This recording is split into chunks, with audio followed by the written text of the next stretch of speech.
Hello friends, তোমরা কেমন আছো? আশা করি তোমরা সবাই ভালো আছো। প্রতাপ একাডেমি কোচিং পরিবারে তোমাদেরকে সকলকেই স্বাগত। আমি প্রতাপ স্যার। আজকের আমি নিয়ে চলেছি যে সমস্ত স্টুডেন্টরা সিউর আন্ডারে ফার্স্ট সেমিস্টার আন্ডার সিবিসিএস এর মধ্যে পড়ছো, ইতিহাস অনার সাবজেক্টটি রয়েছে, সিসি ওয়ান পেপারটি রয়েছে, কোন কোশ্চেনগুলি 10 মার্কসের জন্য, কোন কোশ্চেনগুলি 5 মার্কসের জন্য শেষ মুহূর্তে তোমরা দেখে যাবে, সেই কোশ্চেনগুলি নিয়ে কিন্তু হাজির হয়েছি। তোমরা যদি এই ভিডিওটি ভালো করে মনোযোগ সহকারে দেখো তাহলে তোমরা কিন্তু সিসি ওয়ান পেপারে তোমাদের যে সাপ্লি রয়েছে অবশ্যই তোমরা কিন্তু ক্লিয়ার করে নেবে। চলো শুরু করা যাক। প্রথমেই আমরা দেখে নেব 10 মার্কসের জন্য গুরুত্বপূর্ণ কোশ্চেনগুলি। তোমরা দেখে নাও ফার্স্ট কোশ্চেন, প্রাচীন ভারতীয় ইতিহাস পুনর্গঠনে প্রত্নতাত্ত্বিক উপাদানের গুরুত্ব আলোচনা করো। নেক্সট, প্রাচীন ভারতীয় ইতিহাসের উপাদান হিসাবে দেশীয় সাহিত্যের গুরুত্ব আলোচনা করো। নেক্সট, উপমহাদেশের বিভিন্ন নব্য প্রস্তর কেন্দ্রের বিবরণ দাও।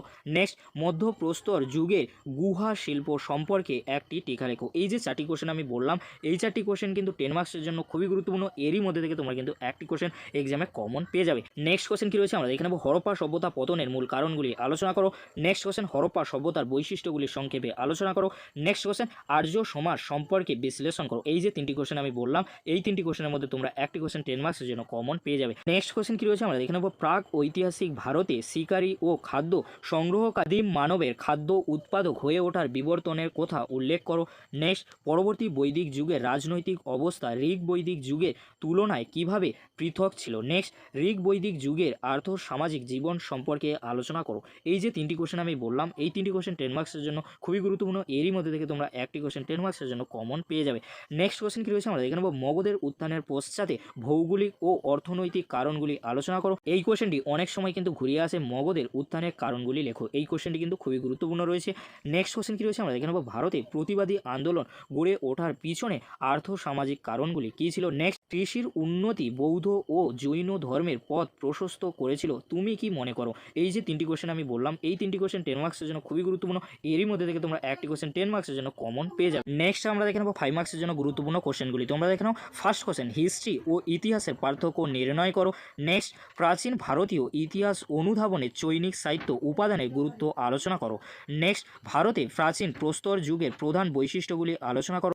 নেক্সট, ক্ষুদ্রাশ্রয়ী আয়ু সম্পর্কে টিকা লেখো। এই যে 4টি কোশ্চেন আমি 5 মার্কসের জন্য বললাম, এরই মধ্যে থেকে তোমরা একটি কোশ্চেন 5 মার্কসের জন্য কমন পেয়ে যাবে।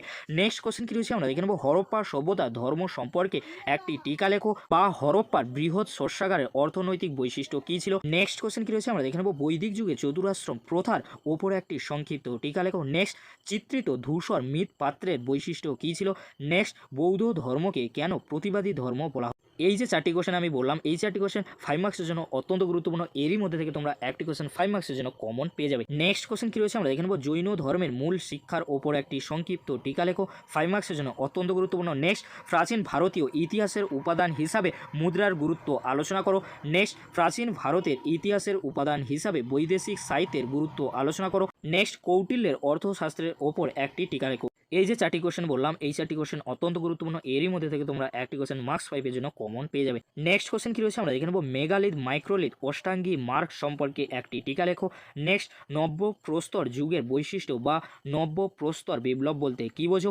মেহেরগড় সংস্কৃতি সম্পর্কে কী জানো, বা মেহেরগড় সভ্যতার উৎখননের গুরুত্ব কী ছিল। নেক্সট কোশ্চেন কি রয়েছে আমরা দেখে নেব, অর্থাৎ শেষ কোশ্চেন, স্তূপ ও বিহারের মধ্যে পার্থক্য কী ছিল। এই যে কোশ্চেনগুলি আমি বললাম, এই কোশ্চেনগুলি তোমরা এক্সট্রা বা সাপোর্টিং কোশ্চেন হিসেবে 5 মার্কসের জন্য দেখে রাখতে পারো। আর যে কোশ্চেনগুলি আমি সবচেয়ে গুরুত্বপূর্ণ বলেছি, ওই কোশ্চেনগুলি তোমরা যদি ভালো করে রেডি করে যাও, অবশ্যই তোমরা কিন্তু সিসি ওয়ান পেপারটি নিয়ে কিন্তু চিন্তামুক্ত থাকবে। অবশ্যই তোমরা কিন্তু সাপ্লি ক্লিয়ার করে নেবে। যদি ভিডিওটি ভালো লেগে থাকে লাইক কমেন্ট শেয়ার ও সাবস্ক্রাইব করতে ভুলবে না। এরকমই একটি গুরুত্বপূর্ণ ভিডিও অবশ্যই বন্ধুদের মাঝে বেশি বেশি করে শেয়ার করে দিও। আজকের এতটুকু, পরবর্তীতে তোমাদের জন্য খুব তাড়াতাড়ি পরবর্তী ভিডিও নিয়ে হাজির হবো। ভিডিওটি দেখার জন্য তোমাদেরকে অসংখ্য ধন্যবাদ।